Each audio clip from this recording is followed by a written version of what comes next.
আমরা অনেক মুসলমান আছি, আমরা জানি না কিসে শিরক হয় আর কিসে শিরক হয় না। কিছু কিছু শিরক আছে যেগুলোর কারণে মানুষ ইসলাম থেকে খারিজ হয় না, কিন্তু সেগুলোও এক প্রকারের শিরক, শিরক আসগর বা ছোট শিরক। এর কারণে মানুষ বেঈমান হয়ে যায় না, কিন্তু সেগুলো ঈমানদারের ঈমানের সাথে সঙ্গতিপূর্ণ নয়। আল্লাহর কোন বিধানের প্রতি যদি কেউ অস্বীকৃতি জাহির করে, অবিশ্বাস করে, ঈমান আনার পর, মুসলমান দাবি করার পর, মুসলমানের ঘরে জন্মগ্রহণ করার পর অনেক নেকামল হয়তো তিনি করছেন, কিন্তু যদি আল্লাহ রাব্বুল আলামিনের কোন সুস্পষ্ট বিধানকে অস্বীকার করে, আল্লাহর দেয়া কোন ফরজকে কোন সময় অচল এবং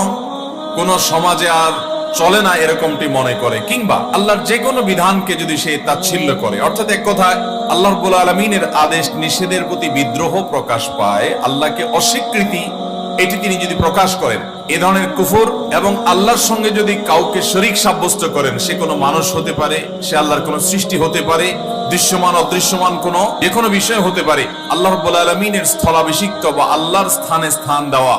অর্থাৎ আল্লাহর মর্যাদা যদি তাকে দেওয়া হয়, তাহলে এই শিরকের অপরাধ করার কারণে, আল্লাহর কোনো পার্টনার সাব্যস্ত করার কারণে বান্দার সমস্ত নেক আমল সমূহ বরবাদ হয়ে যায়। কোরআনে হাকিম আল্লাহ রাব্বুল আলামিন আমাদের প্রিয় নবী সাল্লাল্লাহু আলাইহি ওয়াসাল্লামকে লক্ষ্য করে বলেছেন, লাকাদ উহিয়া ইলাইকা ওয়া ইলাল্লাযীনা মিন ক্বাবলিক, হে রাসূল, আপনার প্রতি এবং আপনার পূর্বে যত নবী রাসূল পৃথিবীতে এসেছেন তাদের সবার প্রতি একটা কমন নির্দেশনা জারি করা ছিল। সবাইকে একটি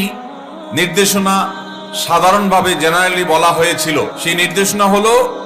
লাইন আশরাকতা লা ইয়াহবাতান্না আমালুক, যদি আপনি শিরকে লিপ্ত হন। নবী সাল্লাল্লাহু আলাইহি সাল্লামকে আল্লাহ বলছেন, আপনি তো বটেই, আপনার আগে যত নবী রাসূল এসেছে পৃথিবীতে সকলের জন্য কমন নির্দেশ ছিল যে নবী হওয়ার পরও যদি কেউ শিরকে লিপ্ত হয়, নবী হওয়ার পর কেউ কোন রাসূল শিরকে লিপ্ত হতে পারে না, হয়নি। শুধু বোঝাবার জন্য বলা যে আপনি যদি শিরকে লিপ্ত হন, লা ইয়াহবাতান্না আমালুক ওয়া লা তাকুনান্না মিনাল খাসিরিন, তাহলে আপনার আমল অবশ্যই অবশ্যই বরবাদ হয়ে যাবে। যত ভালো কাজ আপনি করেছেন ইতিপূর্বে, শিরকে লিপ্ত হওয়ার পর আগের সমস্ত আমলগুলো ডিলিট হয়ে যাবে, আপনার প্রোফাইল থেকে সবকিছু মুছে যাবে, সবগুলো বাতিল হয়ে যাবে এবং আপনি ক্ষতিগ্রস্তদের অন্তর্ভুক্ত হয়ে যাবেন।